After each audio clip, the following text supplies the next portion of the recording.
السلام علیکم، امید کرتی ہوں آپ سب خیریت سے ہوں گے۔ آج ہم بات کریں گے درود تنجینہ کی فضیلت اور اہمیت پر، اور رمضان المبارک میں اسے پڑھنے کے فوائد کے بارے میں۔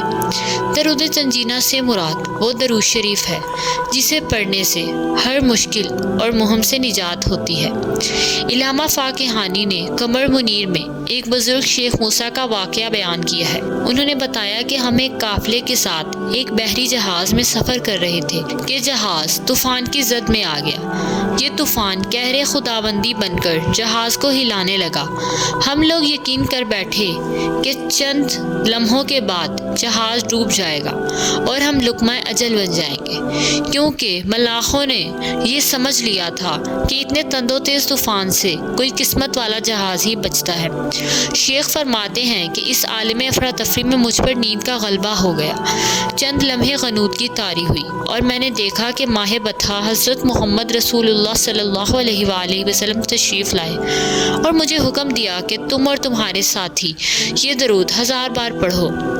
میں بیدار ہوا، اپنے دوستوں کو جمع کیا، وضو کیا اور درود پاک پڑھنا شروع کر دیا۔ ابھی ہم نے 300 بار درود پاک پڑھا تھا کہ طوفان کا زور کم ہونے لگا۔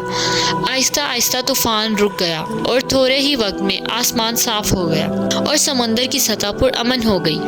اس درود پاک کی برکت سے تمام جہاز والوں کو نجات مل گئی۔ اس درود پاک کا نام تنجی یا تنجینہ رکھا گیا۔ اس کے بے پناہ فضائل ہیں اور بزرگان دین نے 12 مرتبہ آزمایا ہے۔ جناب غوث اعظم رضی اللہ تعالیٰ عنہ نے فرمایا کہ ایک شخص نہایت مشکل میں گرفتار ہو گیا۔ اس نے وضو کر کے معطر ہو کر یہ درود پاک پڑھنا شروع کیا تو مشکل حل ہو گئی۔ اس درود پاک کو جو شخص ادب و احترام سے قبلہ رخ ہو کر ہر روز 300 بار پڑھے، اللہ کے فضل سے اس کی تمام مشکلات حل ہو جائیں گی۔ شرح دلائل الخیرات کے مؤلف نے لکھا ہے کہ جسے نبی کریم صلی اللہ علیہ وآلہ وسلم کی زیارت کا شوق ہو، وہ خالص نیت سے یہ درود پڑھے اور بعد از نماز عشاء 1000 پورا کرے اور بستر کو معطر کر کے باوضو ہی سو جائے۔ انشاءاللہ تعالیٰ 40 روز کے اندر ہی زیارت کریم صلی اللہ علیہ وآلہ وسلم ہوگی۔ اگر اللہ کرم کرے تو 1 ہفتے کے اندر ہی زیارت ہو جائے۔ ایک بزرگ کا کہنا ہے کہ جو شخص اس درود پاک کو صبح و شام 10 بار پڑھے تو اللہ اس سے راضی ہو جائے گا اور اللہ کے قہر سے نجات ملے گی۔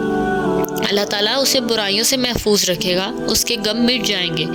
اس درود پاک کی ایک خصوصیت یہ بھی ہے کہ جو شخص بیماری سے تنگ آ کر طبیبوں اور ڈاکٹروں سے مایوس ہو گیا ہو، اسے چاہیے کہ اس درود پاک کو کثرت سے پڑھے۔